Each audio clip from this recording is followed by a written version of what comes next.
പിന്നെ ഇവിടെ ഇന്നലെ പ്രസംഗിച്ചു, എവിടെ ശംശീറിനെ കാണുന്നില്ല, എന്റെ ബഹുമാന്യ ചെയ്ത് ലീഗ് ന്യൂനപക്ഷങ്ങൾക്കൊന്നും ചെയ്തിട്ടില്ലാന്ന്. പൊന്നാര ശംശീറെ, ആ കമ്മ്യൂണിസ്റ്റ് ചരിത്രം എടുത്തിട്ട് 2.25 കോടി ജനങ്ങളില്ല, മുസ്ലിങ്ങളില്ല, ബംഗാളിലെ മുസ്ലിങ്ങള് 38 കൊല്ലമായിട്ട് ബംഗാൾ ഭരിച്ചിട്ട് ന്യൂനപക്ഷങ്ങൾക്ക് എന്തേ കൊടുത്തത്? അവിടെ നിങ്ങളെ സച്ചാർ കമ്മീഷൻ റിപ്പോർട്ടിൽ, മാതൃഭൂമിയിൽ ലീലാമ എഴുതിയ റിപ്പോർട്ടിലുണ്ട് സച്ചാർ കമ്മീഷൻ റിപ്പോർട്ടിനെ പറ്റി. എന്താണ്? എവിടെയാണോ ഒരു റോഡ് ടാറിട്ട് അവസാനിക്കുന്നത് അവിടെ നിന്ന് അങ്ങോട്ട് വികസനം നടക്കാത്ത പ്രദേശമുണ്ടെങ്കിൽ അത് ന്യൂനപക്ഷ വിഭാഗങ്ങളുടെ സ്ഥലങ്ങളാണെന്ന് അതിൽ പറയുന്നുണ്ട്. എന്തേ ബംഗാളിൽ പോയത്? 38 കൊല്ലമായിട്ട് അവിടെ നിങ്ങൾക്ക് ന്യൂനപക്ഷ പ്രേമല്ലേനോ?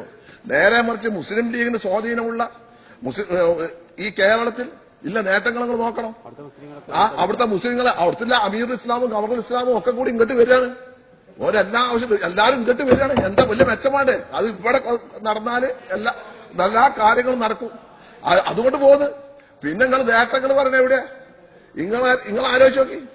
പിന്നെ ഇവിടെ പറഞ്ഞു ന്യൂനപക്ഷങ്ങൾക്ക്. ഞാൻ ചോദിക്കണം, ഞങ്ങളെ കാലഘട്ടത്തിൽ മദ്രസയിൽ പഠിപ്പിക്കുന്ന മതപണ്ഡിതന്മാർക്ക് പെൻഷൻ കൊടുത്തപ്പോൾ അതിന് മുല്ലാ മുക്രി പെൻഷൻ നടക്കാണ്ട് അതിനെ നാട് നിങ്ങളെ എതിർത്ത് ഒരു വർഗീയ ചേഞ്ചിന് ഉണ്ടാക്കിയത് ഇടതുപക്ഷക്കാരാ, ഞങ്ങളല്ല. 1985. പിന്നെ ഇവിടെ ഇന്നലെ മന്ത്രി ജലീല് പറഞ്ഞു വഖഫ് ബോർഡ്. ഈ വഖഫ് ബോർഡ് ഇന്നും തന്നെ തുടങ്ങിയല്ല. വഖഫ് ബോർഡ് മഹാനായ CH മുഹമ്മദ് ഖായ സാഹിബും ഔക്കാദുകുട്ടി സാഹിബും ഒക്കെ ഉണ്ടായിരുന്നു. ഈ സുന്ദരേശൻ കമ്മീഷൻ പറഞ്ഞു ജലീലിന് കുഞ്ഞാലി സാഹിബിന്റെ പേര് പറയാൻ കുറച്ച് ബുദ്ധിമുട്ടുണ്ടാവും. 2003 PK കുഞ്ഞാലിക്കുട്ടി സാഹിബാണ് കേരളത്തിന്റെ വഖഫ് ബോർഡ് മന്ത്രി. ആ കാലത്താണ് റവന്യൂ സെക്രട്ടറി സുന്ദരേശനെ അതിന്റെ കമ്മീഷനെ സെക്രട്ടറിയായിട്ട് വെക്കുന്നത്.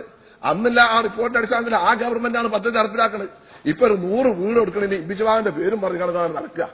100 വീട് കൊടുക്കണം, ആരെങ്കിലും പേര് ഞങ്ങൾ നിങ്ങളെ മാറിയുണ്ട്. ഞങ്ങളൊക്കെ കുറച്ച് ക്വാളിറ്റി ഉള്ള ആൾക്കാരാ. അപ്പൊ അതിനനുസരിച്ച് നിലവാരം ഞങ്ങൾക്കുണ്ടോ? ഞങ്ങൾ ഈ പേരും കാര്യങ്ങളും വെച്ചുകൊണ്ട് നടക്കൂല. അല്ലാതെ അതും ചില വിളിച്ചു പറയാം. അങ്ങനെ ഞങ്ങള് ആണെങ്കിൽ ഞങ്ങൾക്ക് അത്ര ആൾക്കാർ ഞങ്ങൾക്ക് സേതത്രയോ ബാബയെ തങ്ങളുടെ പേര് ചൂടിനോ, ഷിയാബ് തങ്ങളുടെ പേരൊക്കെ ചൂടിനോ. പിന്നെ ജലീലും CH എവിടെ കിടക്കുന്നത്? അനങ്ങാ പറയും CH ഏതാ മുതൽ? അത് മുത്ത തങ്കക്കൂട. ഇതോ ജലീൽ എവിടെയാ?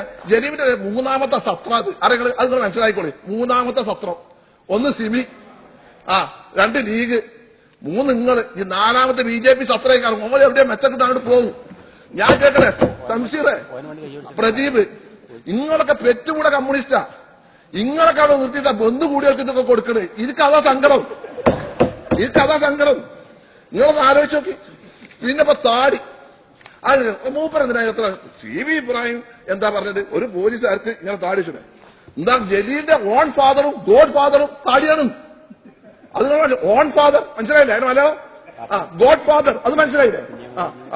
അപ്പൊ അത് 2 താടിയൊക്കെ ഉണ്ട്. അത് ഓൺ ഫാദർ സ്വന്തം പാപ്പ, മറ്റേ ഗോഡ് ഫാദർ ഒരിക്കലും ഉപദേശം നടക്കുന്ന മതം പുതിയ ഒരു നബി ഉണ്ടല്ലോ, അയാളും കൂടി. അത് നമ്മളെ AP കാതപുരം അതൊക്കെ മുസ്ലിംകാര്. സർ എന്താ സർ പോയിന്റ് ഇതിന്റെ സമയം തന്നെ വരും. Sir sir sir sir sir sir sir sir sir sir sir sir sir god sir sir sir sir India വായ്പല്ല സർ സർ ഇന്ത്യ വായ്പല്ല. എനിക്ക് സമയം തന്നെ വരും. സമയക്കില്ല.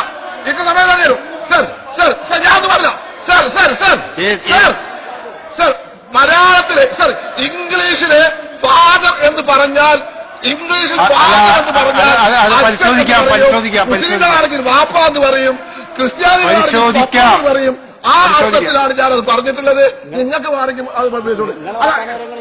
എന്റെ വാപ്പാണ് ഞാൻ വാപ്പ വരെ പറയുള്ളൂ. അതിന് ഇംഗ്ലീഷാണ് ഹൂസ് ഫാദർ എന്ന് വെച്ചാൽ അതിന് എന്താ അത് ഇംഗ്ലീഷ്. അത് മനസ്സിലാക്കട്ടെ. നിങ്ങൾ വെറുതെ എന്തെങ്കിലും പറഞ്ഞിട്ട് കാര്യമുണ്ടോ? ഇവിടെ കുഞ്ഞാലിക്കുട്ടി സാഹിബിന്റെ കാര്യം ഒരു കാര്യം മനസ്സിലാക്കിക്കോളി.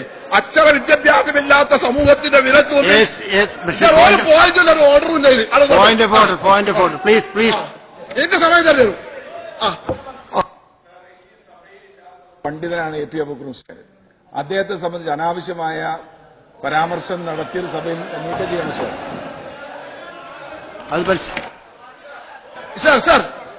ഇതിന് സർ അതൊക്കെ ഈ വിവരമില്ലാത്ത വക്കീലന്മാർ പലതും പറയാം. അതൊന്നും ഇപ്പൊ നോക്കണ്ട.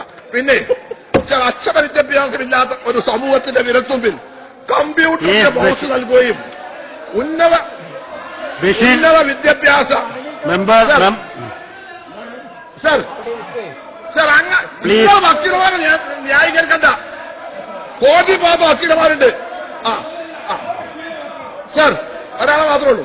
സർ പ്ലീസ് സർ സർ വിഷയത്തിൽ എന്താ സാർ ഇത്? വിഷയത്തിൽ ഒരു കാര്യം ഞാൻ പറയട്ടോ, ഒരു കാര്യം ഞാൻ പറയാം. ഒരു ഒറ്റ കുട്ടി പ്രസംഗിക്കൂലായിരുന്നു മര്യാദക്ക് തൊഴിലാണ്. സാർ സാർ ആ കാര്യം ആ പെണ്ണുങ്ങളോട് പറഞ്ഞി. സാർ സാർ സാർ ലീഗ് എന്ന് പറയുന്നത് സാർ Please, ഇവിടെ be seated. ഇന്നലെ പറഞ്ഞു Please be seated. ലീഗിനെ കൊണ്ട് നേട്ടമില്ല. ശ്രീ ബഷീർ വിദ്യാഭ്യാസമില്ലാത്ത സമൂഹത്തിന്റെ ബഷീർ സംസാരിച്ചിട്ട് വിരൽത്തുമ്പിൽ കമ്പ്യൂട്ടറിന്റെ മൗസിൽ കയറി പി കെ കുഞ്ഞാലിക്കുട്ടി സാഹിബ് കേരളത്തിന്റെ IT വകുപ്പ് മന്ത്രിയാണെന്ന് ബഷീർ സംസാരിച്ച് മനസ്സിലാക്കണം. ഉന്നത വിദ്യാഭ്യാസ ശ്രേണിയിലേക്ക് പാവങ്ങളിൽ പാവങ്ങളായ ജനസമൂഹത്തെ കൈപ്പിടിച്ച് ഉയർത്തിയത് മുസ്ലിം ലീഗ് എന്ന രാഷ്ട്രീയ പ്രസ്ഥാനമാണ് നിങ്ങൾ മനസ്സിലാക്കണം. അതിന് ശക്തമായ പിന്തുണ നൽകിയത് കോൺഗ്രസ് എന്ന പാർട്ടിയാണ്. അവിടെ നിങ്ങൾ മനസ്സിലാക്കണം. പിന്നെ